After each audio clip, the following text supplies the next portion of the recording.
রিক্সা চালক, শ্রমিক, চাকরিজীবী কোন পেশার মানুষ আপনাকে ছেড়ে দিবে না। বিষয়ে একত্রিত হয়েছি। আমরা দেখেছি সাম্প্রতিক সময়ে ইন্টারিম সরকার জাতিসংঘের সাথে একটা চুক্তি স্বাক্ষর করেছে। জাতিসংঘের এই মানবাধিকার কার্যালয় এখন পর্যন্ত 17টা দেশে আছে এবং বাংলাদেশের সাথে চুক্তি সহ টোটাল 18টা দেশে তারা চুক্তি করেছে। আপনি যদি এই 17টা দেশের অর্থনৈতিক অবস্থা দেখেন, 17টা দেশের অর্থনৈতিক অবস্থা পুরোদমে ভঙ্গুর এবং প্রত্যেকটা দেশে সন্ত্রাসবাদ আছে, জঙ্গিবাদ আছে। কিন্তু বাংলাদেশে কোন ধরনের সন্ত্রাসবাদ নাই, জঙ্গিবাদ নাই। আমরা একটা স্বাধীন সার্বভৌমত্ব দেশ। আমরা কিছুদিন আগে দেখেছি ইন্টারিম করিডোর দেওয়ার চেষ্টা করেছে। তাদের সেই চাল নস্যাৎ হয়, তারা নতুন করে জাতিসংঘকে আমাদের দেশে ঢোকানোর চেষ্টা করছে। আজকের সমাবেশ থেকে আমরা ইন্টারিমকে বলতে চাই, আপনি যদি কোনোভাবে আমাদের দেশের সার্বভৌমত্ব, আমাদের দেশের মানুষের মূল্যবোধকে হুমকির মুখে ফেলেন, আমাদের দেশের শিক্ষার্থী, রিক্সা চালক, শ্রমিক, চাকরিজীবী কোন পেশার মানুষ আপনাকে ছেড়ে দিবে না।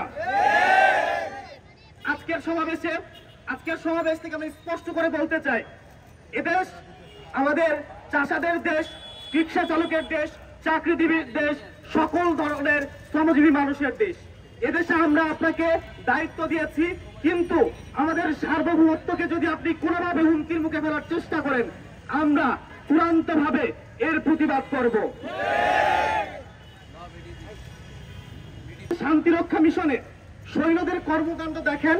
আপনি এই 17টা দেশের মধ্যে আপনি একটু রিসার্চ করলেই দেখবেন 60,000-এর বেশি তাদের নামে ধর্ষণ, গুম, সকল ধরনের নির্যাতনের অভিযোগ আছে। তারা একটা 12 বছরের মেয়েকে পর্যন্ত ছাড়ে নাই, যেটা আফ্রিকাতে হয়েছে 2012 সালে। আমরা দেখেছি সাম্প্রতিক সময়ে আমাদের ইন্টারিম বিভিন্ন চুক্তি তারা গোপনে করছে। তারা 12টা বোয়িং জাহাজের কথা বলে 25টা বোয়িং জাহাজের পরিকল্পনা করছে, চুক্তি করছে। 10 টাকার গম 20 টাকায় কিনছে। তো এই যে চুক্তিগুলো করছে, তারা কোন প্রভুকে খুশি করার জন্য করতেছে আমরা এটা বুঝি। আমাদের দেশের সার্বভৌমত্ব কোনোভাবে কোন পশ্চিমা দেশ এখানে আক্রমণ করতে পারবে না ইনশাআল্লাহ।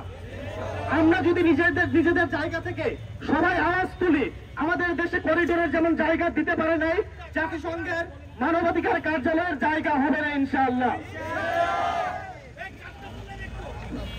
আজকের সমাবেশ থেকে আমরা আমাদের সাংবাদিক বন্ধু এবং সকল শ্রেণীর মানুষকে বলতে চাই, আপনারা আপনাদের জায়গা থেকে আওয়াজ তুলুন। এদেশ আমার, এদেশ আপনার, এদেশে আমাদের সবার।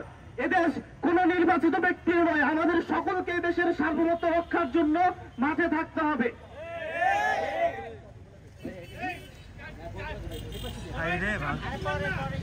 আমরা আজকের সমাবেশ থেকে একসাথে জাতিসংঘের মানবাধিকার কার্যালয়কে লাল কার্ড দেখাবো। এখন আমরা জাতিসংঘের এই চুক্তি মানি না, মানব না। জাতিসংঘের চুক্তি মানি না, মানব না। জাতিসংঘের চুক্তি মানি না, মানব না। সার্বভৌমত্ব চুক্তি, জাতিসংঘের চুক্তি।